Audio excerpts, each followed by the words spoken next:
Hey, how are you getting your name out there? How are you grabbing the attention of these college coaches and getting noticed? My name is Alex Swinson. I'm a former Division I college scout, coach, and recruiter with 11 years of experience. And when I was out scouting players or events, I would think about this a lot, that I'm just missing a lot of good players because I don't know about them, right? These scouts can't recruit you if they don't know about you, okay? Do not rely on your travel team or your coaches for the recruiting process, okay? Let them help you, okay? Hopefully they're helping you, but do not rely on them. Take control of your recruiting process and help yourself get your name out there. And if your parent watches, help your son and you can help them get his or her name out there going through this process, okay? So in today's video, I'm going to talk about why you might not be getting your name out there or grabbing the attention of these college coaches or getting noticed for a few reasons. And this hopefully is going to help you. It will help you if you just follow this and do what I kind of say. It will help you go through this process and start really getting noticed, or maybe even just understand the timing of this, because there is a timing aspect of this, especially if you're an underclassman, which I'm going to get here into a second. But if you get anything from this video, please smash that like button and subscribe to my channel. I put out a weekly video on recruiting and how to just get better on and off the field and help you go through this recruiting process. All right, let's get into it. So there's 5 quick points that I want to cover of why you might not be grabbing the attention of these college coaches, why you might not be getting noticed. And the first one is you're not reaching out, okay? And you might just hope that you're going to be found, or you think that your travel organization is just going to do it for you, okay? I actually started with this. I had this mindset starting this recruiting process, and luckily I switched it around and took ownership of my career, my college career, my high school career, and my direction of my life. And I took in help. I got help going through this, but again, I looked at it, it was up to me. I was going to do that, all right? So that's the first one. And if you're watching this, you're probably not doing that. You're probably pretty proactive in this process. And if you are, that's okay. All right, this is where we can turn things around, no question about it.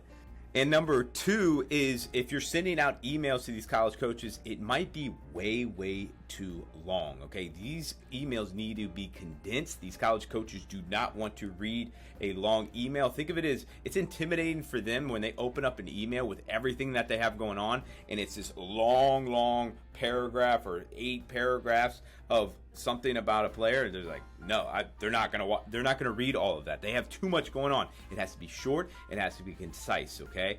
Number 3 is you don't have video.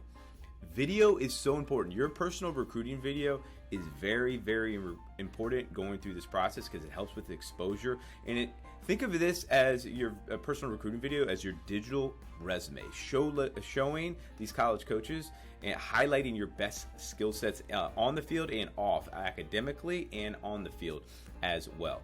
Number 4 is you were an underclassman and they actually can't respond back to you other than camp invites. And if you're getting a bunch of camp invites, they're probably the majority of them are just automated, meaning you put in your information and they just automatically send you a camp information. It's not necessarily personal. There's not necessarily anything wrong with that, but it's not personal. Meaning, if you're getting a personal invite from the college coaches, and you'll be able to tell the difference from the camp invites to the personal ones. That there's a difference there. There's definitely a difference. Now, if you are an underclassman, they can't reach out to you until September 1 of your junior year. So you might not just be hearing back from them because of that.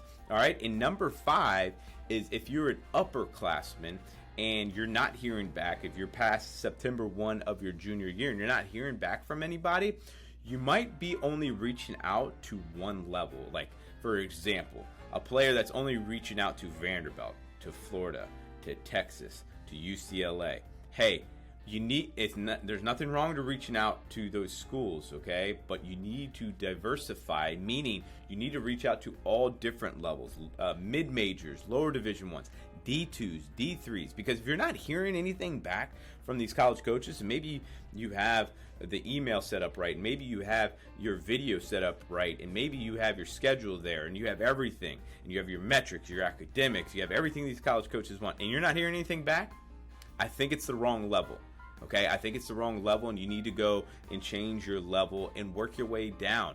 Give yourself the best chance. And hey, don't be D1 or bust mindset, okay? I get it. I want you to shoot for the highest levels. I totally understand that, but you also need to have a balance of realistic goals and goal setting, okay? I want you to reach for those schools, but also have some target schools and safe schools at different levels. All of these levels are amazing, guys. All of these levels are awesome. If you're able to play at the next level in college, you're part of the 10%, meaning 90% don't make it, okay? And that's amazing. The SEALs have a 20, if you want to be a Navy SEAL, 25% make it. So it's harder to get to the college level than it is to be a Navy SEAL. Pretty wild from statistics standpoint, okay? So real quick recap is make sure that you're being proactive and you're not just sitting back, okay?